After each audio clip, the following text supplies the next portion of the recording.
Donc mes grands-parents étaient émigrés d'Algérie. C'est une bonne arabe, elle est gentille, elle crie pas trop fort. Il me ramenait au côté, ah ouais, t'es pas comme nous parce que t'es pas blanche, toi, t'es un peu l'étrangère. Alors en plus, elle est bourgeoise, donc ça va, on se reconnaît en elle. Mais en plus, elle est racisée, donc combo parfait parce que nous, les racisés, on aime trop, c'est trop stylé. De plus en plus, j'assume qui je suis.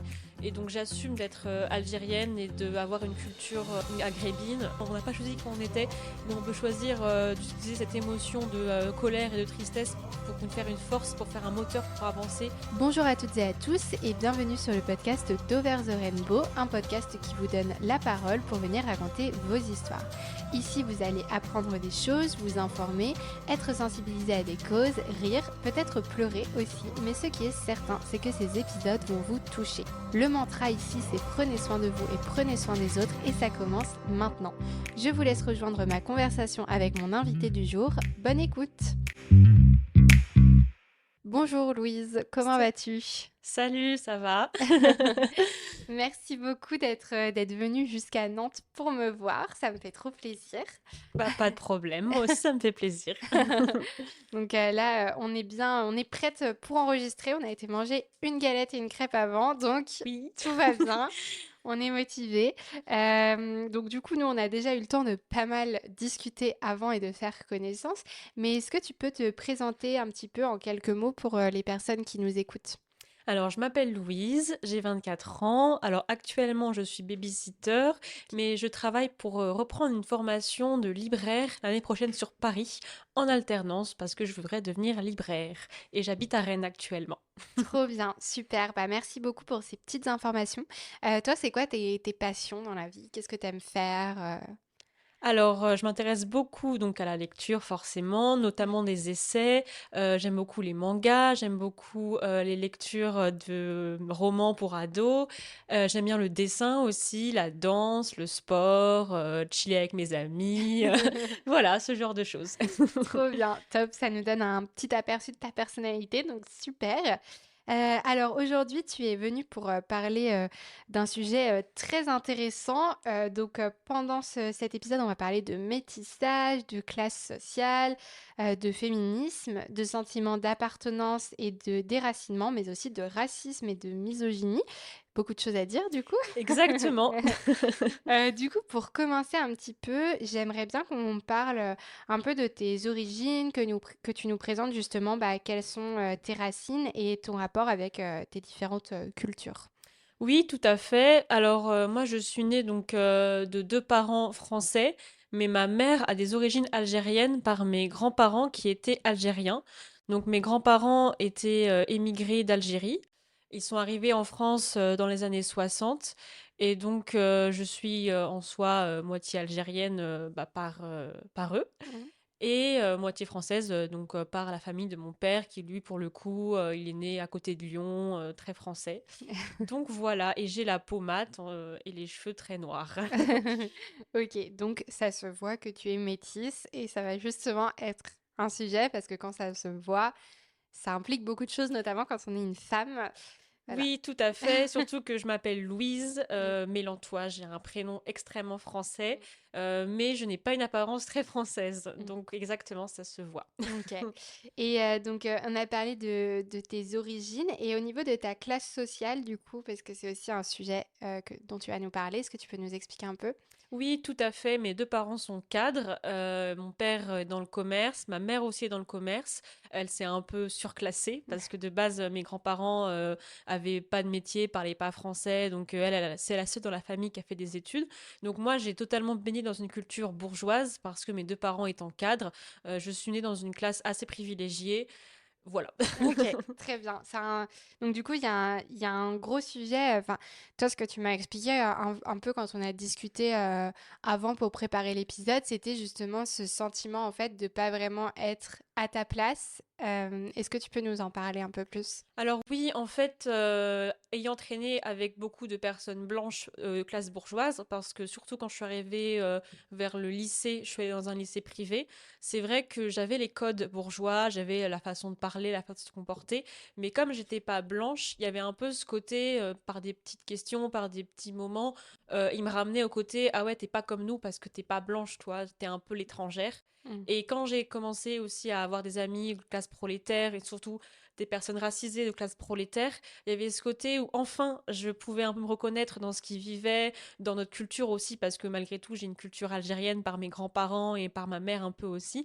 Donc on pouvait se reconnaître sur des points, mais il y avait quand même ce côté où j'avais pas du tout les codes, j'avais pas du tout la façon de parler, la façon de se comporter. Donc je me sentais pas non plus tout le temps très à l'aise avec les références, avec leur façon d'être, parce que j'étais pas comme eux en fait dans mon éducation, c'est pas pareil. Donc Mm. il y avait un peu l'espèce de cul entre deux chaises que j'ai beaucoup ressenti en fait dans les milieux avec lesquels j'ai traîné ou avec les personnes que j'ai traînées, ouais. Mm. Mm. Ok. Et tu nous parlais aussi, bah, justement, donc, de ton rapport à tes origines. Donc, comme tu nous disais, tu as des origines algériennes. Euh, Toi, est-ce que tu as pu, c'était dans cette, enfin, quel est ton rapport en fait, toi, avec ces origines-là? Est-ce que tu les revendiques plutôt? Est-ce que tu essaies de les lisser? Enfin, c'est quoi ton rapport avec ces origines? En fait, ça va vraiment dépendre déjà des moments de ma vie et des personnes avec qui je suis en fait. Ouais. C'est vrai que pendant une grosse période de ma vie, surtout bah, ma mère en soi, elle a vraiment essayé de white passer un peu. Elle a vraiment essayé de gommer le fait qu'elle était algérienne. Elle voulait vraiment se surclasser et aussi être un peu admise par les blanches. Et du coup, elle nous disait souvent, vous êtes bien française et tout. Non, non, vous n'êtes pas algérienne et tout. Mais en même temps, bah, c'était plutôt dans sa famille, donc mes tantes, mes cousines qui venaient de citer, elles avaient ce côté, on est fiers d'être algériens, nous on Mm. gueule fort et tout, on a un caractère. Et c'est vrai que je savais pas trop quoi faire. Et surtout qu'en soi, dès que je parlais de mes origines dans les milieux plutôt blancs et bourgeois, il y avait ce côté ah ouais, ok, curiosité un peu malsaine, genre qui arrivait, Mm. enfin ça se voit, ou enfin plein de questions qui me mettaient mal à l'aise. Mais en même temps, bah, c'est aussi une partie de... Est-ce que c'est censé tout ce que je dis? Oui. Oui, oui, oui. C'est une partie de mon enfance aussi, le fait d'être algérienne.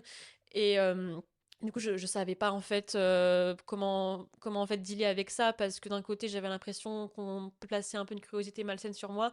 De l'autre côté, c'était quelque chose qui faisait partie de moi, de mon enfance, auquel j'étais attachée parce que par mes grands-parents ou par la famille de ma mère, en fait, il y avait vraiment ce côté très solidaire que Mm. j'ai vécu quand j'étais plus jeune dans la famille de ma mère, qui faisait que j'avais pas totalement envie de renier cette partie de moi. Mais quand je suis avec des personnes assez militantes ou racisées, bah tout de suite il y a ce côté pas du tout curiosité, il y a ce côté ah ouais cousine et tout, t'es comme nous. Et c'est vrai que ça me faisait un peu plaisir.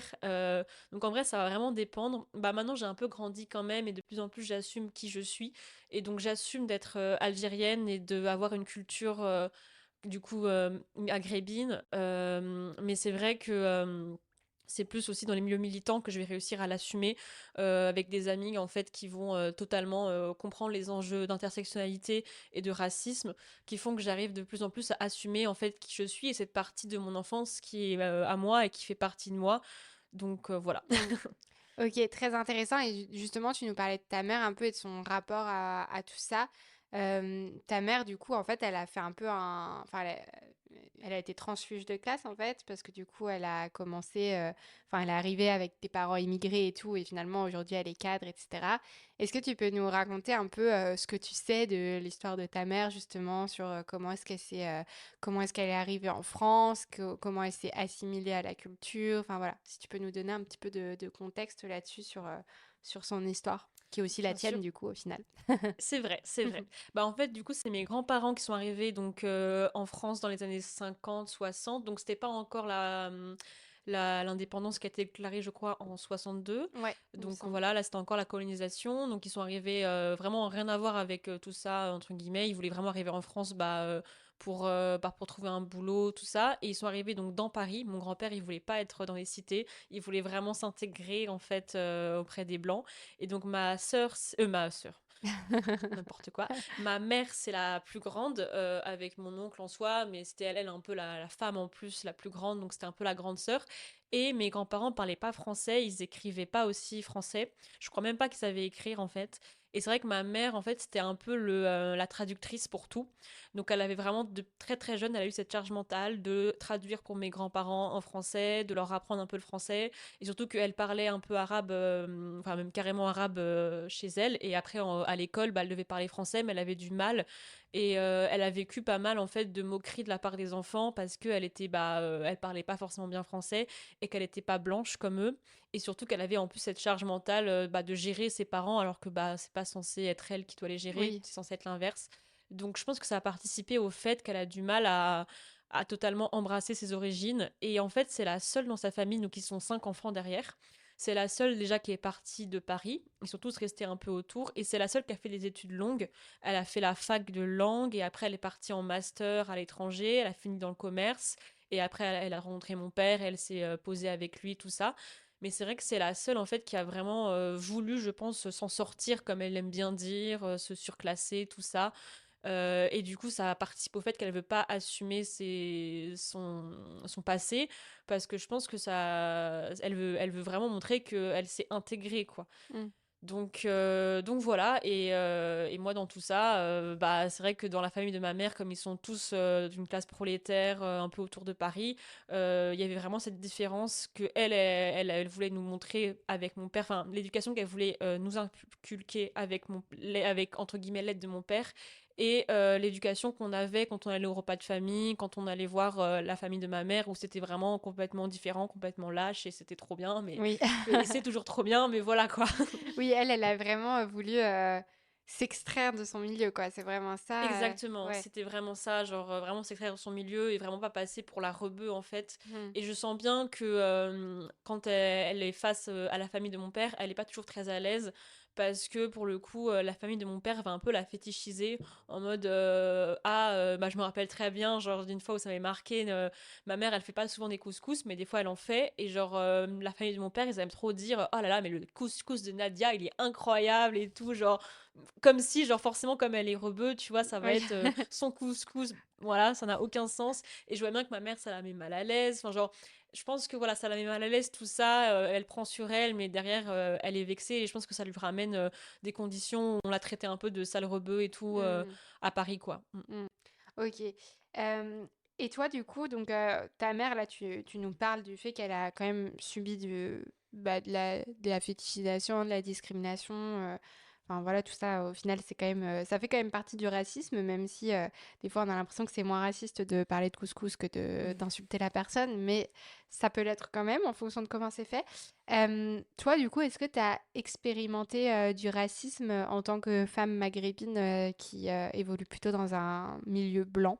Oui. Oui, oui, oui. Alors moi, donc quand je suis arrivée au collège et que j'ai commencé surtout à prendre des formes, tout ça, à grandir, et du coup aussi, j'avais beaucoup d'acné au collège. Après, j'en ai moins eu parce que j'ai pris des traitements, tout ça. Mm. Mais c'est vrai que surtout qu'après, quand je suis arrivée plus au lycée, du coup, j'avais moins d'acné, que j'avais plus des formes et que j'étais dans un lycée privé, des hommes blancs, en fait, je voyais qu'ils commençaient à me regarder. Au début, ça me flattait. Et après, genre, quand je parlais avec eux et tout, certains me disaient, ouais, mais c'est normal qu'ils parlent avec toi, ils aiment trop les filles à la pommade. Ouais, non, mais c'est normal, t'es ton style de fille parce que toi, t'as la pommade. Et je suis en mode, quoi?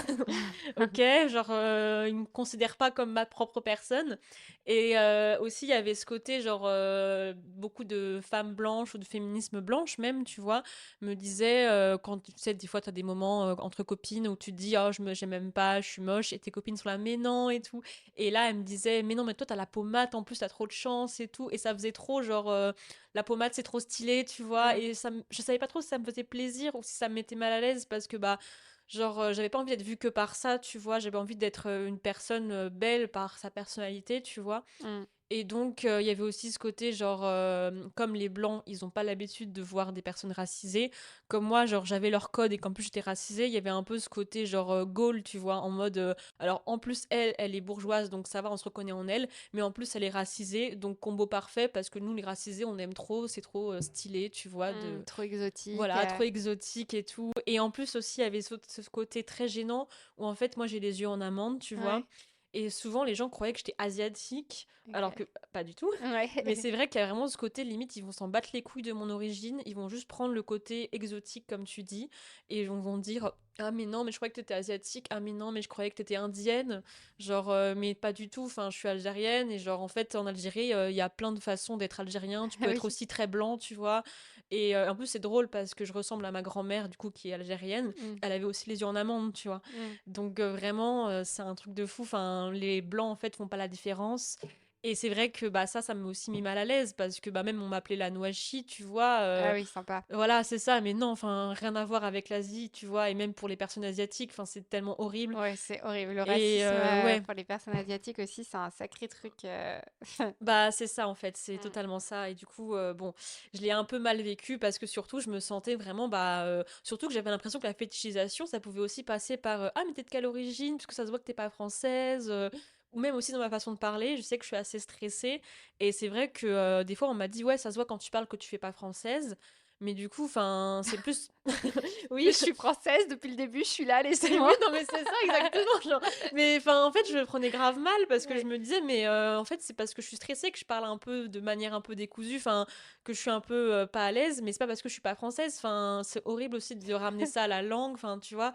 Et j'avais un peu l'impression que les personnes qui disaient ça, ils se rendaient même pas compte que c'était hyper raciste et ils avaient l'impression que ça me faisait plaisir. Ah ouais. Genre, tu sais, je me rappelle de soirées où il y avait vraiment des meufs qui venaient me voir en mode, ah, mais en fait, t'es de quelle origine? Et t'avais d'autres gens qui regardaient en Ouais. mode ouais, vas-y, on va t'écouter, là c'est trop l'attraction et tout, Mm. genre trop gênant. Enfin, moi j'avais l'impression d'avoir des projecteurs sur moi et en plus, bah, étant du coup un peu bourgeoise, étant aussi, bah, par mon père, j'avais une culture française, bah, j'étais pas non plus toujours très à l'aise de parler de ma culture maghrébine, sachant que ça fait partie de mon enfance et que c'est un peu précieux, tu vois. Mm. Donc c'était vraiment gênant et compliqué de dealer avec ça. Et ouais, du coup, genre, ça faisait trop. Ah oui, enfin, c'est vrai que je suis racisée et c'est vrai que je suis pas comme eux, tu vois. C'est que quand j'étais dans des groupes de filles et tout, où tout le monde était blanc et qu'elles me demandaient ça d'un coup, je me dis, ah oui, c'est vrai, elle me ramène au fait que je suis pas comme elle, Mm. tu vois. Mm. Ouais. Mais il y a un truc aussi là dans ce que tu m'as dit qui m'a interpellée, c'est un peu, j'ai l'impression que t'étais un peu genre la bonne rebeu, genre la rebeu qui est intégrée, qu'on aime bien parce qu'elle nous ressemble quand même. Enfin, je sais pas si tu vois ce que je veux dire, genre un peu comme Si. s'il y avait une dualité entre les bons arabes, je mets des gros guillemets, Hmm. attention à ce que je dis, hein. T'inquiète. Les bons, je le dis pour les gens qui ne me voient pas, je mets des guillemets, je cite, les bons arabes bien intégrés, qui sont bien dans une culture française, etc versus les Arabes de cité, quoi. Genre, j'ai l'impression qu'il y a vachement ce truc. C'est trop ça, vraiment, Mm. je comprends totalement ce que tu dis, t'inquiète pas, Ouais. et je suis trop d'accord, genre vraiment, il y avait ce côté, ouais, toi ça va, t'es pas trop algérienne, genre, enfin, ils disaient pas ça comme ça, mais c'était un peu genre, ouais, ça se voit pas trop, toi, genre, Mm. ça va, tu sais, genre, bah, merci, genre, ok, genre, en fait, c'est ça, il y avait vraiment ce côté, c'est comme s'ils se rassuraient, tu vois, c'est comme s'ils disaient, ouais, c'est bon, je suis pas raciste, parce que j'ai une amie, c'est Louise, c'est bon, genre, Mm. et puis elle, ça va, elle est racisée, mais genre, bah, ouais, non, pas trop, quoi, genre, Ouais. en soi, et même tu peux être super blanc aussi et genre être racisé, enfin tout ça c'est des mélanges d'identités. Mm. Donc c'est vrai que c'est intéressant parce que c'est vrai que je ressentais ça des fois. C'est vrai que je sentais ce côté où j'étais la bonne arabe et qu'il y avait ce côté que bah moi ça allait parce que j'étais pas une prolo qui criait tout le temps, ou qui se tenait trop mal. Enfin Mm. pareil, hein, genre gros guillemets, hein, c'est pas Oui. forcément mal de faire ça, de se comporter comme ça. Mais c'est vrai que moi il y avait ce côté, comme j'avais des codes bourgeois, il y avait ce côté, bon elle ça va, genre on peut, elle c'est une bonne arabe, elle est gentille, elle crie pas trop fort et tout. Bah tiens justement ça me fait penser à une idée. Mm. Bah de base moi je parle assez fort, mais parce que en fait pour le coup là ma mère elle m'a beaucoup dit ouais non mais chez moi on criait aussi dans ma famille genre en mode quand elle était petite et mes grands-parents criaient, tous mes oncles et tantes du côté de ma mère ils parlent fort en fait on dit crier mais genre tu vois et c'est vrai que bah mon père il est pas du tout comme ça et ça va vite le saouler surtout quand il va dans la famille de ma mère et tout où maman ça va crier fort et c'est vrai que là, pour le coup, on m'a toujours dit c'est la culture maghrébine, c'est la culture de la Méditerranée. Nous, on parle fort, on a entre guillemets un sale caractère, tu vois. Et genre, c'est vrai que bah très vite, on me disait mais parle moins fort, Louise et tout, genre entre guillemets, sois un peu blanche là, genre, Mm. tu vois. Et du coup, c'est vrai que c'est intéressant parce que bah dès que genre entre guillemets mon arabe jeunesse s'en ressortait, genre on me disait reste à ta place, tu vois. Ouais. En gros, j'avais pas trop le droit d'être cette identité un peu plurielle dans des milieux blancs et bourgeois, ouais, c'est Mm. vrai. Et t'as vu la différence par rapport parce que je crois que tu m'as dit quand on a discuté avant que ta mère, c'était la seule de sa fratrie qui s'est mariée à un blanc. Je Oui, crois que c'est ça. Et du coup, est-ce que tu as vu une différence entre, bah, du coup, toi et ta sœur et le reste de la famille, les cousins, cousines qui n'ont pas eu ce mélange de culture?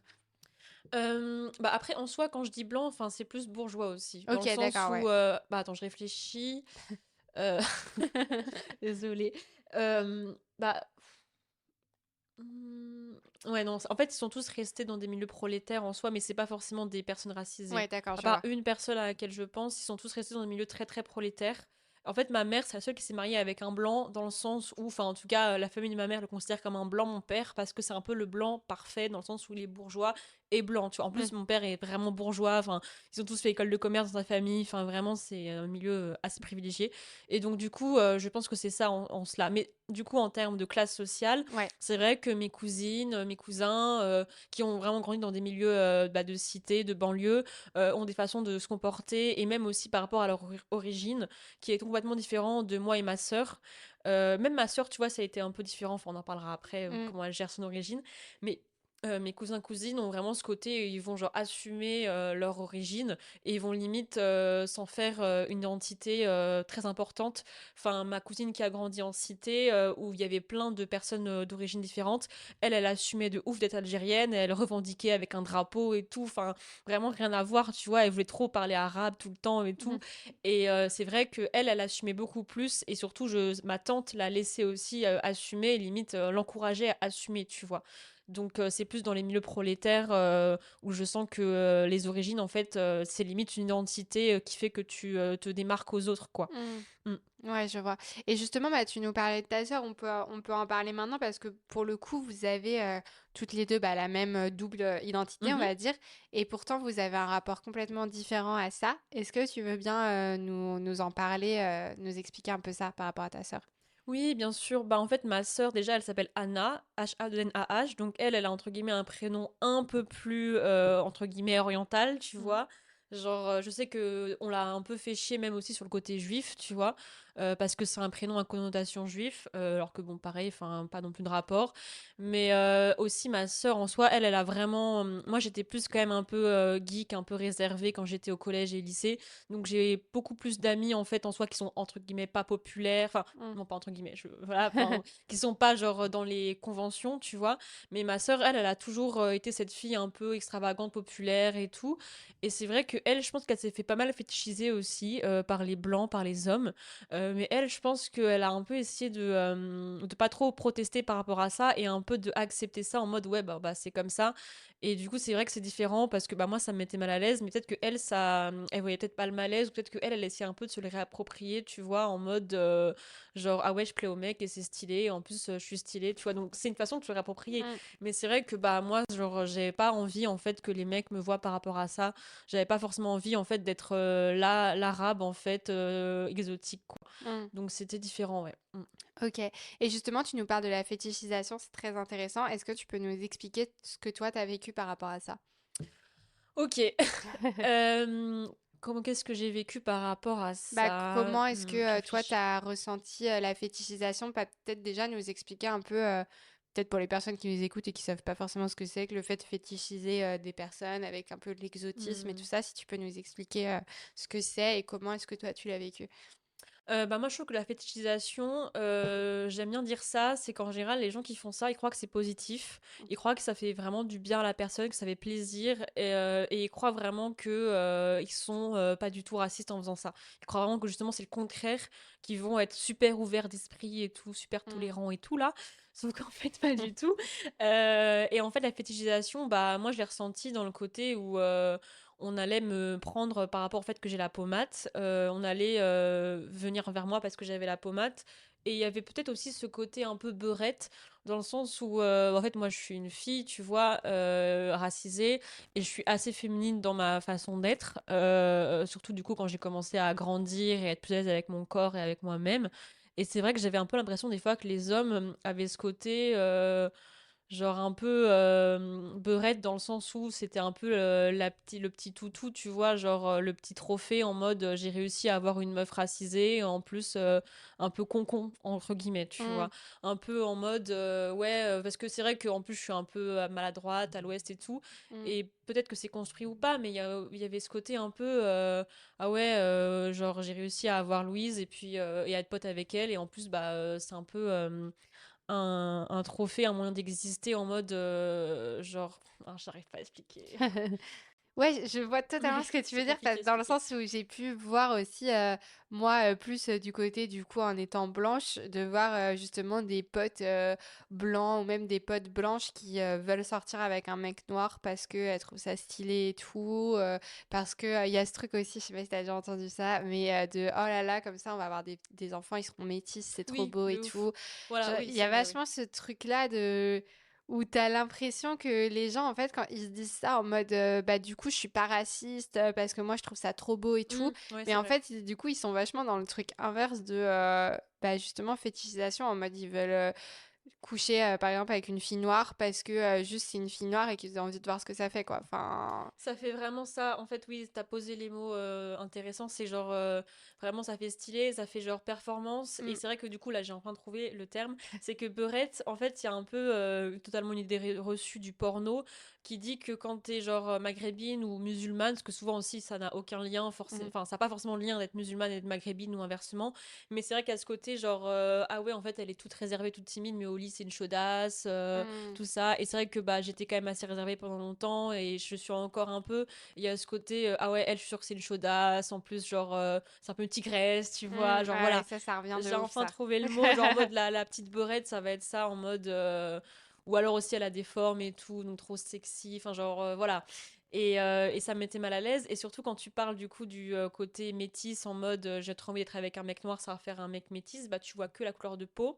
Ça me fait penser à un mec une fois qui m'avait dit ah, j'aimerais trop que tu viennes faire un plan à trois avec moi et un mec noir, parce que ça ferait un beau mélange, tu vois. Mm, Et genre, ça c'est typique, ça fait trop genre, je te vois que par rapport à ta couleur de peau, et en mode ta personnalité, bah ça on s'en fiche quoi, genre qui tu es et tout. Et c'est vrai que bah t'as pas envie d'être réduit à une couleur de peau, enfin non, et surtout que ça fait vraiment.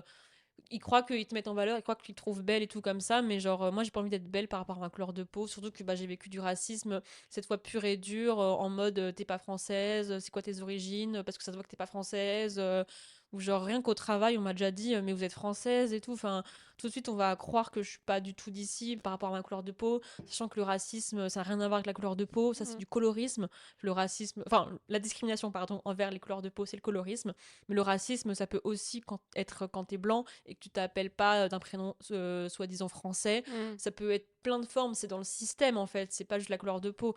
Donc ça, il faut vraiment le voir, je pense. Et c'est vrai que dans la fétichisation, on a vraiment l'impression que c'est positif quoi. Et il y a Mm. aussi ce côté j'aimerais trop avoir la pommade et tout machin, alors qu'en fait quand t'as la pommade, la vie est pas du tout belle en soi. Il y a plein de moments où ça va pas parce que t'es ramené à ta couleur de peau et c'est pas du tout agréable parce que t'as pas l'impression de savoir qui tu es et t'as pas l'impression en fait d'exister pour les gens pour ce que tu es mais plus par rapport à ta couleur de peau et c'est pas du tout agréable quoi. Mm. Ouais, et justement, enfin, toi, t'es hyper engagée aussi pour le féminisme, donc t'es au courant de déjà toutes les problématiques que tu peux rencontrer en tant que femme et qui du coup s'additionnent avec toutes les problématiques que tu rencontres en tant que personne racisée. Et du coup, toi, est-ce que tu as ressenti justement un peu cette double peine, entre guillemets, d'être à la fois une femme et à la fois une personne racisée? Oui, complètement, complètement. Genre, ça c'est sûr, même aussi en termes de rapport aux hommes, surtout quoi. Genre, le côté où ils peuvent un peu faire enfin, faire ce qu'ils veulent de moi en mode me parler comme je veux, comme ils veulent eux, je veux dire. Et le fait d'être racisé, ça c'est sûr que je l'ai ressenti. Si j'étais un homme racisé, ça aurait été différent. Après, j'aurais vécu du racisme aussi, mais quand t'es une femme, c'est encore pire. Tu peux encore moins gagner parce que t'as tout le patriarcat. Et t'as Mm, aussi le côté genre ouais genre trophée quoi. Et encore une fois genre je reviens sur ce côté-là trophée beurette en mode j'ai réussi à la pécho et tout parce qu'elle est trop exotique tu vois. Et genre c'est tellement rare dans nos milieux que du coup j'ai réussi et je trouve ça tellement malsain tu vois.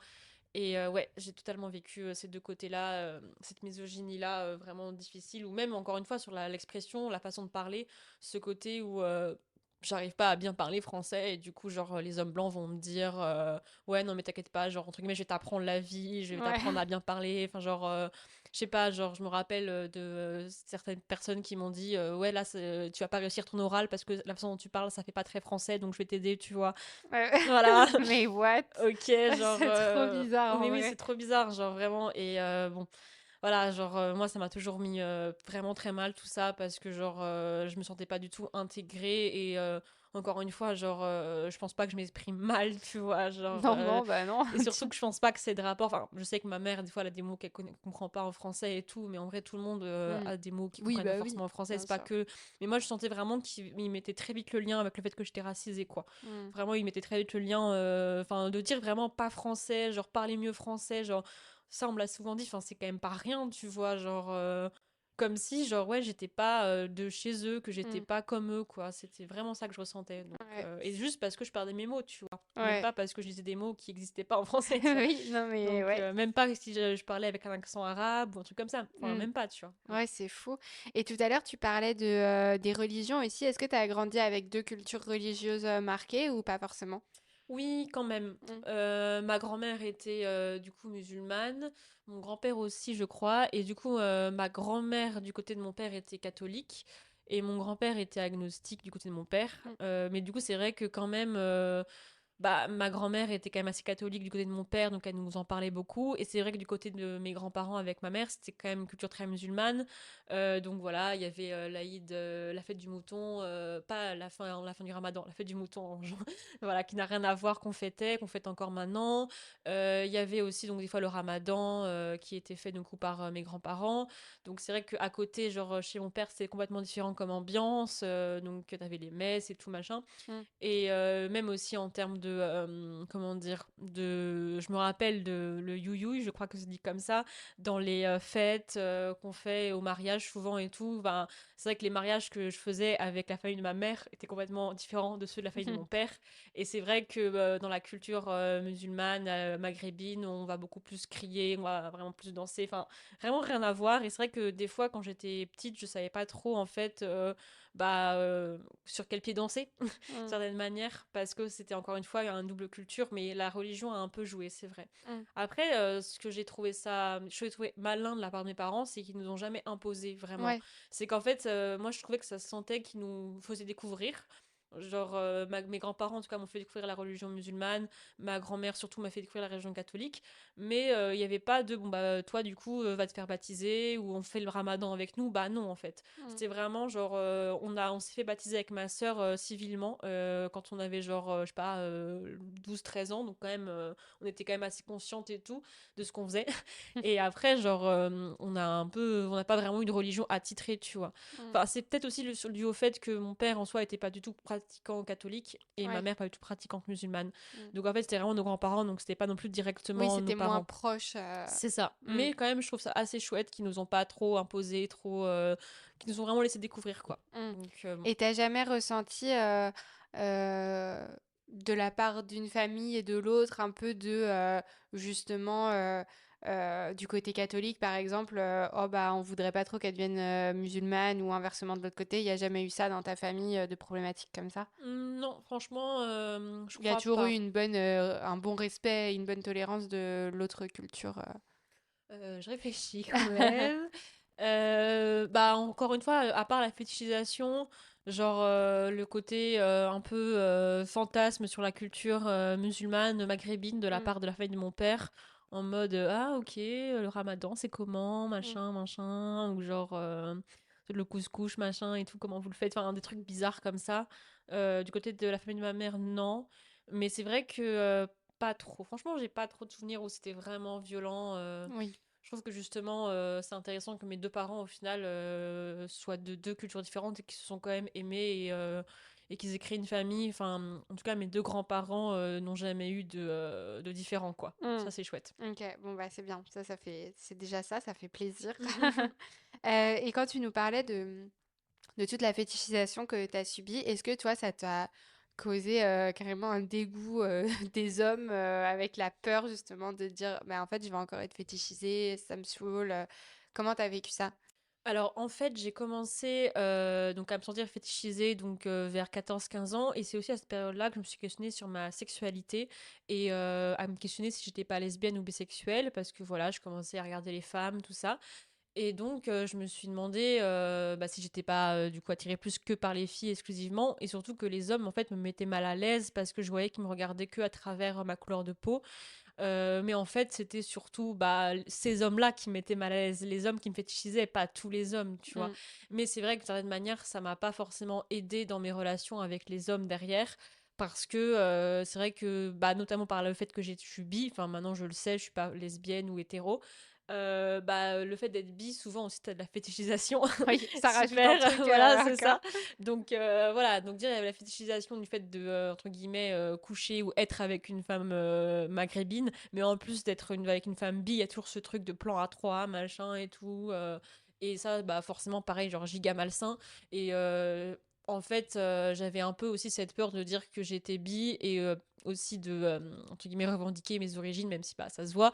Parce que ouais, j'avais cette peur que les hommes directs me voient que par ma bisexualité, mais de manière fétichisante. Mm. Et par aussi ma couleur de peau, quand je te disais le gars là qui m'avait dit que ça ferait un beau mélange et tout, Ouais. ça typique en fait de la fétichisation et des meufs du coup et des meufs racisées. Mm. Mais ouais, donc du coup compliqué, enfin c'est vrai que ça m'a pas trop aidé en fait avec les hommes cette fétichisation, c'est vrai.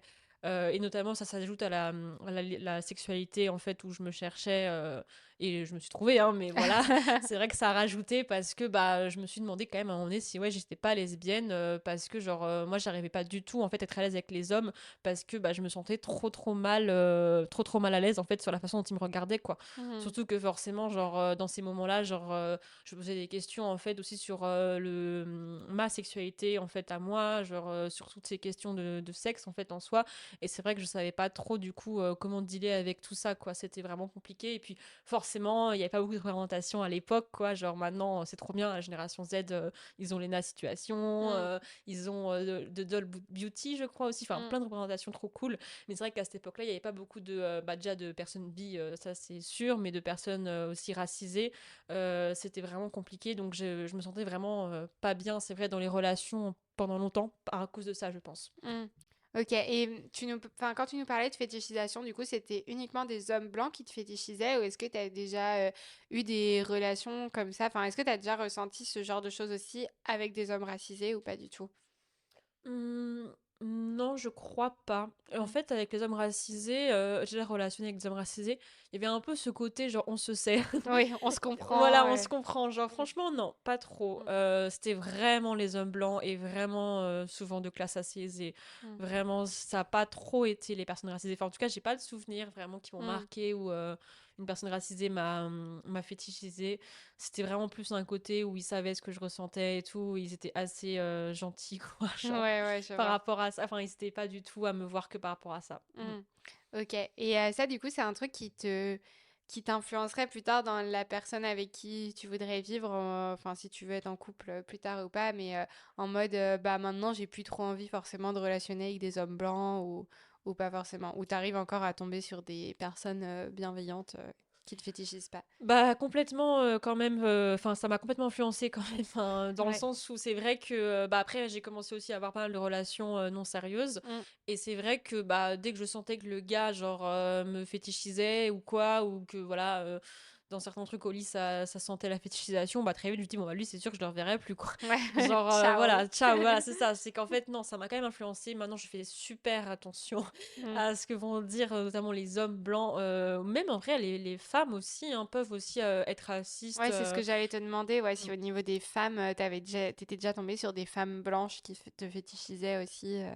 Non, c'était plus le côté, je pense, fétichisation, mais de la bisexualité, Mm. en mode ah j'aimerais trop coucher avec une femme pour essayer. Mm. Et du coup, entre guillemets, moi je suis pas je suis pas lesbienne, mais tu vois, genre vu que je suis un peu féminine, il y a un peu ce côté, genre je pense que les femmes qui me disaient ça, elles avaient un peu intériorisé de la lesbophobie, biphobie, et elles sont un peu là en mode les lesbiennes, elles font trop camionneur, et du coup toi ça va, tu fais un peu Ouais, je féminine, vois. donc je pourrais entre guillemets tenter avec toi pour l'expérience. Et c'est vrai que ça me mettait mal à l'aise, mais en termes de. Je sais pas si du coup elle pensait aussi ça par rapport au fait que comme je suis très.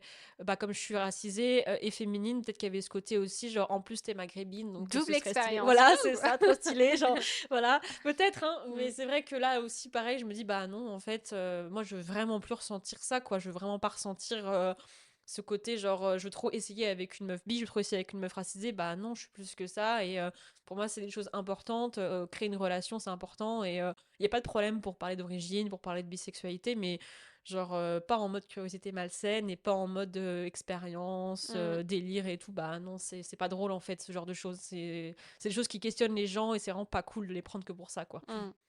Ouais, clairement. Mm. Du coup, est-ce que tu pourrais nous faire un petit topo sur toi, ta vision du féminisme aujourd'hui en tant que justement jeune femme, racisée, bisexuelle, etc. C'est quoi toi ta vision du féminisme aujourd'hui?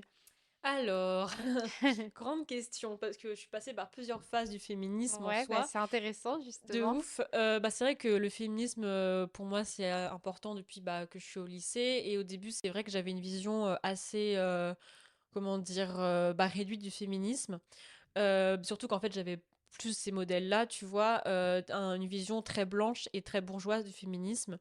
Et c'est vrai que j'aimais trop, hein. Enfin moi j'aimais bien et tout, c'était mes premiers pas dans le féminisme, mais c'est vrai qu'il y avait des trucs des fois où je me reconnaissais pas, notamment parce que je suis racisée et que je suis bi. Mm. Par exemple le fait de s'épiler, là le féminisme du coup que j'ai commencé à regarder quand j'étais plus jeune disait vraiment qu'il faut pas s'épiler et tout. Sauf qu'en fait, moi étant racisée et étant brune, je me suis un peu fait embêter par mes poils, parce que j'en ai aussi du coup sur le visage, voilà. Et c'est vrai que je me suis sentie aussi très mal à l'aise, souvent encore une fois par les hommes, et ça peut aussi être des filles qui te disent ah t'es poilu, c'est moche et tout. Mm. Et c'est vrai que les femmes, du coup, les féministes qui disaient, bah, épilez-vous plus, enfin, ne vous épilez plus, c'est trop bien et tout, bah, j'avais trop du mal avec ce discours-là et je me sentais limite une mauvaise féministe, du coup, quand je m'épilais, Ouais. parce que j'avais l'impression, en fait, d'être patriarcale, tu vois, alors qu'en fait, non, je pense juste que quand t'es racisé, les poils, c'est un vrai sujet. T'en as d'ailleurs parlé récemment. Ouais. Et Ouais, pour le genre, coup, moi, je suis pas racisée, mais par contre, oui. j'ai la peau très claire avec des poils très noirs, donc je te comprends. Oui, mais en fait, voilà, il y a ce côté quand même quand t'as des poils et que t'es maghrébine et tout. Enfin, genre, je trouve que les féminismes blanches se Mm. rendent pas forcément compte. Enfin, quand tu vois, tu leur dis, enfin, je voudrais faire l'épilation définitive et qu'elles te disent, ah, mais c'est dommage et tout. Bah ouais, mais en Ouais, même c'est temps, ça. tu peux pas vraiment comprendre, toi, tu vois. Ouais, clairement. Genre, il y Bah, a ce côté-là. c'est vachement, ouais, les blondes qui ont trois poils sous les bras et qui te disent non, mais moi, j'assume mes poils et tout. Toi, t'es là, ouais, mais moi, si j'assume mes poils, ça fait pas le même effet que toi, que tes trois petits poils sous les bras. Bah oui, C'est voilà, un c'est peu ça. plus impressionnant, si tu vois ce que je veux Exactement. dire. Donc, bon, forcément, voilà, ça c'est intéressant, je trouve, dans le féminisme, de se poser les questions Ouais. sur le féminisme, en fait, qu'on voit partout. C'est un féminisme qui correspond pas à tout le monde, et bourgeois aussi, parce que, genre, très vite, ça va partir en développement personnel, un peu en mode, genre, faites des voyages, achetez plein de livres et tout, sauf qu'en fait, quand t'es de classe prolétaire, tu te rends compte que t'as pas forcément le temps, t'as pas forcément l'argent, en fait, pour Mm. faire tout ça, et c'est pas grave en soi, mais juste puis il y a aussi ce côté genre, soyez avec l'homme que vous voulez et tout, mais pareil, enfin, quand t'es en classe prolétaire, des fois t'as pas le choix de vivre. Enfin, c'est pas soyez avec l'homme que vous voulez, mais genre, soyez la femme que vous voulez, soyez libre et tout, mais quand t'es une femme prolétaire, des fois t'as pas le choix et tout, parce que tu gagnes moins. Enfin, en fait, Mm. voilà, il y a plein de trucs à prendre en compte dans le féminisme, et je pense que l'identité et la pluralité d'identité est intéressante, même aussi, genre, le ménartrage, tu vois. Bah, notamment quand je te parlais des hommes racisés, il y a ce côté on se sait, bah moi j'ai pas envie de dire que c'est des ménartrages, tu vois. Je trouve que les ménartrages, c'est plus les hommes blancs qui m'ont fétichisé que les mecs racisés qui m'ont aidé. Même aussi les mecs prolétaires, tu vois, qui m'ont un peu plus comprise que les mecs blancs qui ont tout de suite fétichisé. Mm. Donc voilà, en fait, que ce soit le féminisme ou d'autres luttes, en fait, j'essaie vraiment de le voir dans la pluralité de l'identité, d'essayer de voir au-delà de la personne, en fait, et de pas juste généraliser. Et j'essaie aussi de me dire que dans le féminisme, enfin, on n'est pas forcément tous au même niveau, et c'est pas forcément grave, en fait, en soi, justement, il faut pas culpabiliser, et que le féminisme, c'est genre se lutter contre le patriarcat, c'est pas lutter contre une personne individuellement, tu vois. Mm.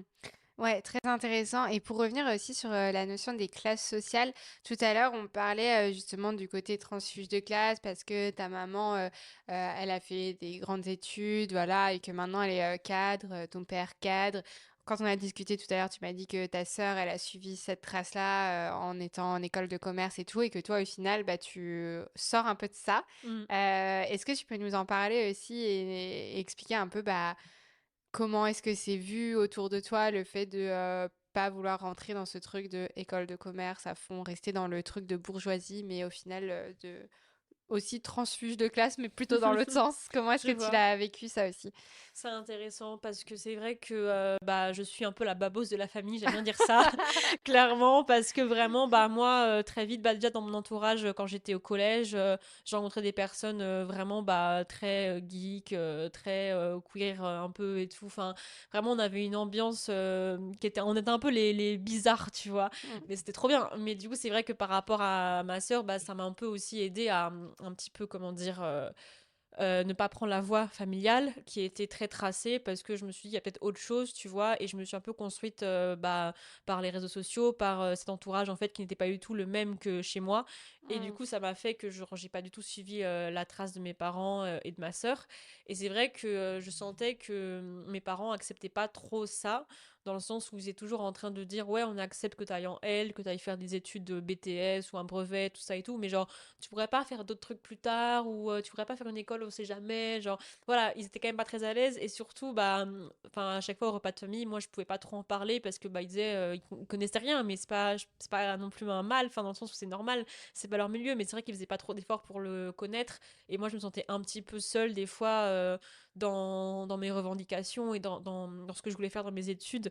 J'avais l'impression que c'était pas accepté, Mm. et c'est vrai que même aussi dans le milieu de ma famille, de chez mon père, bah, ils ont tous fait aussi des grandes études. Et moi, c'est vrai que j'avais du mal à être vraiment reconnue.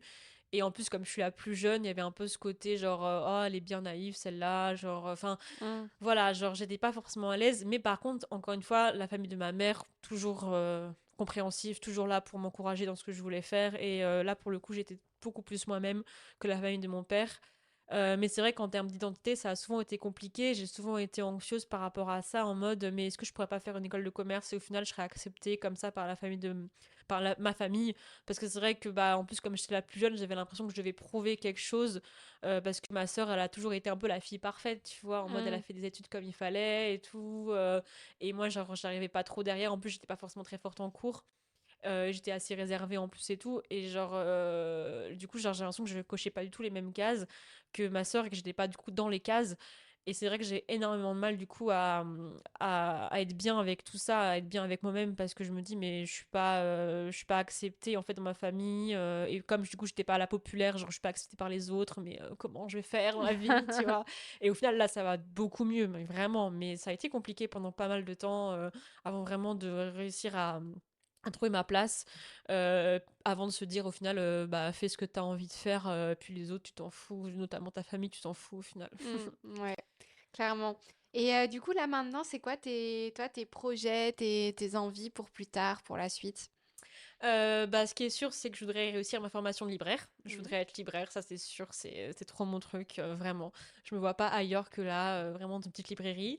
Je voudrais réussir un voyage que je vais faire là cet été. Je voudrais partir au Canada. Bah, tout est calé déjà, mais je pars toute seule en soi parce que pour moi c'est important et tout. Bah, pareil, un truc bourgeois, mais c'est pas grave. Genre, c'est un truc que je veux faire depuis longtemps. Genre, me faire un voyage toute seule et découvrir les choses par moi-même sans avoir quelqu'un, sans être forcément en couple ou forcément avec des amis. Mm. Et puis bah continuer à me déconstruire, à apprendre des choses sur le monde, sur la société, et puis peut-être me tromper, et puis réapprendre des choses, voilà.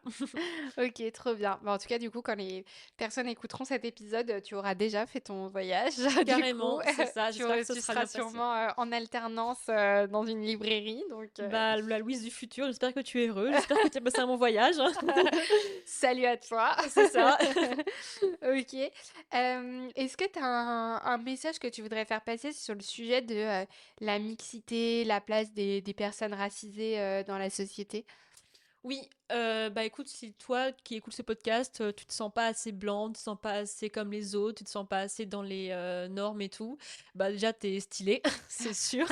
T'es forcément basé, t'es forcément trop bien comme personne, et franchement, genre, bah ta différence c'est ta force.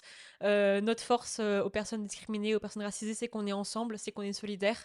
Et franchement, mais sois tellement content d'être différent. On n'a pas choisi qui on était, mais on peut choisir d'utiliser cette émotion de colère et de tristesse pour faire une force, pour faire un moteur pour avancer, et pour en fait devenir quelqu'un de super intéressant, de super agréable et de super bien pour l'humanité. Voilà. Trop bien, très bon message. Et justement, plus du coup, pour des personnes blanches qui t'écoutent et qui savent pas toujours comment ne pas être maladroite ou comment ne pas devenir cette personne blanche qui fétichise les personnes racisées parfois sans s'en rendre compte, quel conseil tu donnerais, toi, pour être une bonne alliée des personnes racisées? Mmh, bah, déjà, de se rappeler que, en fait, même si t'es super queer, super tout ça et tout, bah, le fait d'être blanc, bah, fait que, ton identité fait que tu es oppresseur, en fait, en soi. Tu es né comme ça et que, bah, d'une certaine manière, tu vas forcément prendre la place dans un travail ou autre chose d'une personne racisée. De ne pas poser la question, fatidique qu'on m'a énormément posée dans ma vie: «Quelle est l'origine?» Mm. Cette question-là, genre, faut pas la poser. Ça, c'est sûr. Et surtout, bah, si la personne te dit que t'as été raciste, tout ça, bah, l'écouter et puis surtout, bah, se déconstruire et se rendre compte aussi. Enfin, il y a aussi un autre truc que les Blancs, ils aiment bien faire, c'est se positionner un peu comme la personne qui va, genre, sauver les personnes Ouais, white racisées et tout. savior. Voilà, white savior. Genre, Mm. c'est plutôt ça, genre, je pense qu'il faut faire attention, c'est que... Enfin, quand du coup tu vas aider une personne racisée et tout, enfin, ne fais pas des tonnes quoi, ne fais pas non plus comme si c'était un truc de fou et rends-toi compte aussi, surtout le white savior dans tout ce qui est genre, je sais pas, voyage humanitaire, Ouais, choses c'est comme ça. exactement ce que j'allais dire, ouais. Voilà, genre en fait, rends-toi compte que c'est assez malsain ce genre de truc parce que imagine quelqu'un vient chez toi et observe comment tu vis Mm, et décide de implanter sa culture. Bah non, enfin genre c'est pas mm, possible de faire ça, c'est hyper gênant. Enfin, chaque culture est légitime et notre culture occidentale n'est pas forcément la meilleure et là l'exemple à suivre. Bah après sur le côté genre je vais enlever je pense le côté genre dire quand c'est raciste écouter forcément mm. parce que bon voilà, mais en tout cas le conseil plutôt que je donnerais aussi aux blancs ce serait quand t'es quand t'es face à une personne racisée, oui, essaye de ne pas, comment dire, comment dire, sens-toi libre de lui poser, enfin, sens-toi libre quand du coup elle parle de son origine, je veux dire, bah, de poser des questions, mais si elle se sent à l'aise avec ça, donc en fait, précise bien, voilà, je veux pas que ça te mette mal à l'aise, mais est-ce que je peux poser une question? Parce que en soi, c'est pas forcément, bah, on n'a pas non plus pas envie de parler de nos origines, c'est quelque chose qui nous tient à cœur aussi. Enfin, moi, j'aime bien parler de mes origines avec des personnes blanches, enfin, j'aime bien aussi leur apprendre des choses, et ça fait partie de moi, ça fait Mm. partie de mon enfance. Mais ce qui est gênant, c'est quand ils vont te bombarder de questions et quand surtout, bah, quand ça te met mal à l'aise et que tu leur fais sentir que ça te met mal à l'aise, bah, arrête de forcer, quoi. Mais Mm. d'une certaine manière, c'est aussi important qu'en tant que personne racisée, les personnes blanches écoutent ce qu'on a à dire sur notre histoire et qu'ils se rendent compte, en fait, et surtout que, entre guillemets, ils prennent ça avec du second degré en mode ah là là, nous les blancs, qu'est-ce qu'on est cons, tu vois, genre, et que du coup, ça amène à des discussions un peu rigolotes, tu vois, mais comme aussi les bourgeois ont le fait, comme les personnes, bah, les hommes, enfin voilà, Mm. ce côté un peu second degré qui fait que voilà, on se rend compte qu'on a des privilèges, mais qu'on peut aussi genre être quelqu'un de super déconstruit dans la société quoi. Mm. Ok, bah très bien, c'est très intéressant en tout cas, j'espère que ça pourra servir à des personnes qui nous écoutent. Du coup, maintenant, la dernière question du podcast. Donc, Over the Rainbow, ça signifie au-delà de l'arc-en-ciel. C'est donc une notion d'espoir forte. Toi, quelle serait la notion positive et inspirante que tu voudrais transmettre aujourd'hui, en quelque sorte, ton mot de la fin pour cet épisode? Bah, je dirais que en fait toutes les fois on n'est pas trop sûr en fait de qui on est, que on se demande un peu qui on est sur cette terre et tout. Bah il faut essayer de se souvenir de tous les moments où on a vraiment ressenti cette espèce de bien-être au fond de nous-mêmes quand on a été avec des amis, mais même aussi je sais pas moi quand je fais du dessin des fois je le ressens, quand je fais de la danse, quand je lis un livre, quand je regarde une série trop drôle et tout, et de se dire que c'est ça qui fait notre personnalité en fait, c'est tous ces petits moments là qui Mm. font qu'on est qui on est, qu'on est unique et qu'il faut se dire qu'on est sûrement une personne superbe en fait et avoir confiance en qui on est parce qu'on a forcément quelque chose de super à apporter au monde quoi. Mm. Très bien, très beau message pour terminer cet épisode. Bah, merci beaucoup Louise en tout cas d'être venue raconter ton histoire. C'était un sujet qu'on n'avait encore pas trop abordé dans le podcast. Si les thématiques de métissage vous intéressent, j'avais enregistré un épisode avec Marwani qui a du coup plusieurs origines. Là, du côté de sa mère, c'est le Laos et du côté de son père, je crois que c'était le Sénégal si je me rappelle bien. Et il y avait aussi plusieurs religions qui gravitaient avec le bouddhisme, la religion musulmane, la religion catholique, etc. Enfin bref, c'était assez intéressant aussi. sur le sujet de trouver sa place en tant que personne métisse. Donc voilà, si vous avez apprécié l'épisode avec Louise, je pense que vous apprécierez aussi celui avec Marwani. Donc n'hésitez pas à aller écouter. C'est dans les, je me rappelle plus exactement du numéro de l'épisode, mais c'est dans les premiers épisodes. Donc au pire, je le mettrai en description. Voilà, en tout cas, merci beaucoup Louise, encore une fois, c'était trop intéressant. J'espère que tu as passé un bon moment et que ça t'a plu. Bah merci Capucine et merci, c'était trop cool. Enfin, ça m'a fait trop plaisir de parler de tout ça, de Trop revenir bien. là-dessus. Bon bah cool, je pense que ça va pouvoir être très utile et merci à vous aussi d'avoir écouté cet épisode. Pensez à lui mettre 5 étoiles si vous l'avez apprécié bien sûr. Vous pouvez me retrouver sur tous les réseaux sociaux, me soutenir sur Tipeee si vous le souhaitez et vous pouvez évidemment vous procurer mon livre Qui suis-je aux éditions Le Duc. Je vous dis à très vite pour un prochain épisode et n'oubliez pas, prenez soin de vous, prenez soin des autres. Bye.